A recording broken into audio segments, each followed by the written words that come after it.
शहर बेंगलोर में आए दिन कोविड के केसेस बढ़ रहे हैं। अमवात की तादाद में इजाफा हो रहा है। अस्पतालों में बेड्स नहीं मिल रहे और ऑक्सीजन की किल्लत की वजह से बेशुमार मरीज मौत का शिकार हो रहे हैं।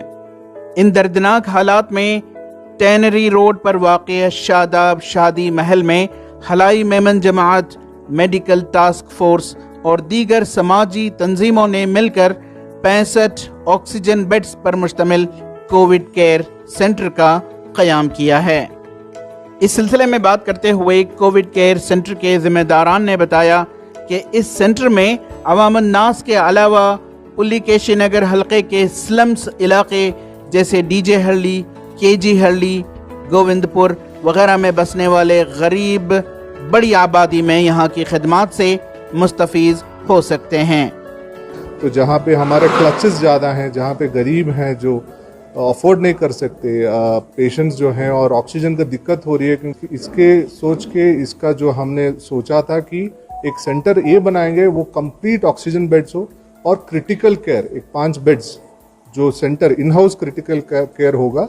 जो यहाँ पे किसी को दिक्कत होगी पेशेंट्स को, उनको NIV का ज़रूरत पड़ेगा, उनके लिए 5 बेड हम ICU क्रिटिकल केयर भी 5 बेड्स हमने ICU की तरह इंतज़ाम किया गया है जी। टोटल हम लोग शुरुआत जो कर रहे हैं वो है 65 बेड्स का एंड ग्रेजुअली विल इंक्रीज। इसमें हमने क्या किया है 3 लेयर्स जैसा है, जैसे कि स्टेप डाउन फैसिलिटी है और स्टेप अप फैसिलिटी है। जैसे कि जब moderate symptomatic and asymptomatic patients के लिए जो एडमिशन्स है वो जनरल वार्ड्स हैं यहाँ पे, जहाँ पे लगभग 30 बेडा होंगे।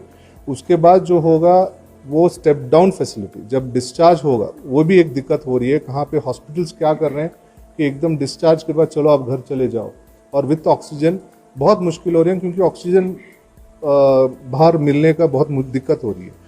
तो उनके लिए वो पेशेंट्स के लिए भी एक 20 बेड हमने रिजर्व किया है, जहाँ पे वो स्टेप डाउन फैसिलिटी 2-3 दिन रह के स्टेबिलाईज होके घर जाए।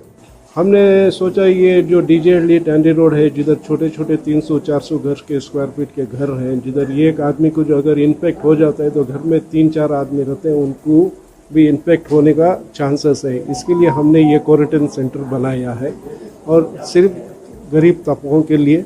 इंशाल्लाह दुआ कीजिए कि ये प्रोसीजर कामयाब हो। जो एडमिशन का प्रोसेस रखा गया है उसके लिए हमने एक यूनिक 10 डिजिट नंबर दिया गया है। इंशाल्लाह जिसको बेड की ज़रूरत पड़ेगी वो पहले उस नंबर पे कॉल करेंगे और कॉल करने के बाद में हमारे जो बैक एंड ऑपरेशन की टीम है वो कॉल्स हैंडल करेंगे। कॉल्स हैंडल करने के बाद में उनको एक यूनिक नंबर जनरेट करके दिया जाएगा। तो जो लोग यूनिक नंबर पे कॉल करेंगे उनका बेड बुक किया जाएगा। फिर उसके बाद में जब यहाँ पर आएंगे तो यहाँ पर आने के बाद में इनको रैपिड टेस्ट किया जाएगा। फिर उसके बाद में ट्राइस सेंटर में डॉक्टर्स की जो टीम रहेगी, डॉक्टर्स की टीम उनका पूरा मुआयना करेगी। मुआयना करने के बाद में जिनको दाखिले की ज़रूरत होगी उनको दाखिला दिया जाएगा, जिनको सिर्फ दवाई की ज़रूरत होगी उनको दवाई देकर वापस किया जाएगा। मेन सबसे बड़ा कंट्रीब्यूशन था हमारे शाहुल भाई का और हमारे हनीफ सेठ साहब का। सबसे बड़ा कन्फ्यूजन क्या मामला था जो है, स्टार्टअप होने से पहले कन्फ्यूजन थे कि ऑक्सीजन कैसा करेंगे, कहाँ से डिराइव करेंगे, क्या करेंगे के बोल के बहुत सारा डीमोटिवेशन भी था। इसके बावजूद भी अल्लाह ताला ऐसी मदद करे कि हम लोग अचीव हो गए, एक 99% पे हम लोग अचीव होकर हैं इस मामले में।